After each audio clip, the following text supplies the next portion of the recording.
বাংলাদেশের একজন মানুষ অসুস্থ হলে সে শুধু রোগের সাথে লড়াই করে না, সে লড়াই করে টাকা, অনিশ্চয়তা আর ভয়ের সাথে। তো সুপ্রিয় দর্শক শ্রোতা, আজকে আমাদের জীবনের একটা গুরুত্বপূর্ণ সমস্যা বা পারিবারিক জীবনের যে গুরুত্বপূর্ণ সমস্যা, সেই সমস্যা নিয়ে আজকের এই ভিডিওটি। আশা রাখছি সকলে মনোযোগ সহকারে শুনবেন এবং সকলের মাঝে শেয়ার করে ছড়িয়ে দিবেন আর সাবস্ক্রাইব করে পাশে থাকবেন। আর সবচেয়ে ভয়ঙ্কর সত্য হলো, এত টাকা খরচ করেও সুস্থ হওয়ার কোনো গ্যারান্টি নেই।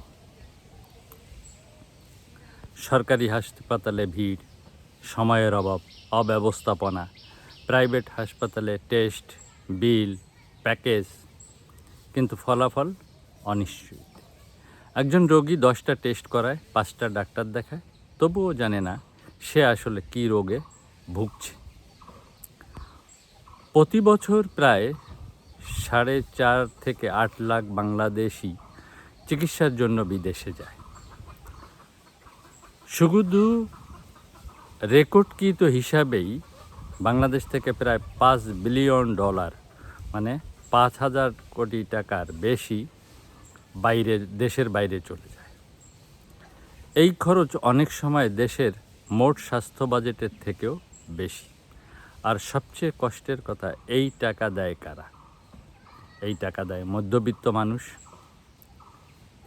যারা জমি বিক্রি করে টাকা সংগ্রহ করে, ঋণ নেয়, জীবনভর সঞ্চয় শেষ করে। তো একটা পরিবারের কথাই ভাবুন, যে বাবার হার্টের চিকিৎসা বা সমস্যা, ঢাকায় চিকিৎসা করালো, টাকা শেষ, তারপর ভারতে গেল, আবার টাকা ধার, অপারেশন হলো, কিন্তু সুস্থতা এখনও অনিশ্চিত। তখন প্রশ্নটা দাঁড়ায়, আমরা কি শুধু টাকা হারাচ্ছি, নাকি আমরা বিশ্বাসও সাথে সাথে হারাচ্ছি? গোপন সমস্যা হলো, সমস্যা শুধু হাসপাতাল না, সমস্যা পুরো সিস্টেমে। ভুল ডায়াগনোসিস, রোগীর সাথে সময় না দেওয়া, মানসম্মত সেবা না থাকা এবং সবচেয়ে বড় বিশ্বাসের অভাব। এমনকি বলা হয় প্রায় 49% মানুষ এখনও মানসম্মত চিকিৎসা পায় না। বিদেশে মানুষ কেন যাবে বা যায়? কারণ মানুষ চায় নিশ্চয়তা, সম্মান, পরিষ্কার ডায়াগনোসিস। বিদেশে গেলে রোগী মনে করে আমাকে গুরুত্ব দেওয়া হচ্ছে। একটা দেশ যদি নিজের মানুষকে সুস্থ করতে না পারে, তাহলে উন্নয়ন কাকে বলে? আজ বাংলাদেশ থেকে হাজার হাজার কোটি টাকা বের হয়ে যাচ্ছে শুধু চিকিৎসার জন্য না, বিশ্বাসের অভাবে। প্রশ্নটা খুব সোজা, আমরা কি শুধু হাসপাতাল বানাবো, না মানুষের বিশ্বাস ফিরিয়ে আনবো? মেডিকেল সায়েন্স অনেক কিছু করেছে, কিন্তু মানুষের পূর্ণ সুস্থতা এখনও অসম্পূর্ণ। মেডিকেল সায়েন্স এত উন্নত, তবুও কেন হাজার হাজার মানুষ আজও migraine, cancer, chronic, diabetes, high pressure এসব রোগে ভুগছে? সমস্যা কি চিকিৎসায়, না আমাদের জীবনধারায়?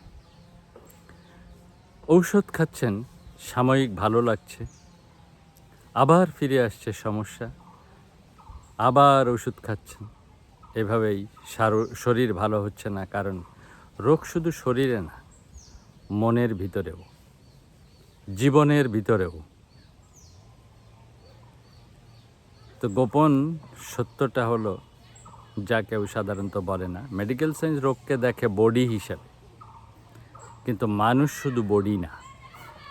আপনার চিন্তা, ভয়, খাদ্য, প্রকৃতি থেকে বিচ্ছিন্নতা, এগুলোই ডিজিজ বা রোগকে ধরে রাখে। আপনি শুধু সিমটম ট্রিট করছেন।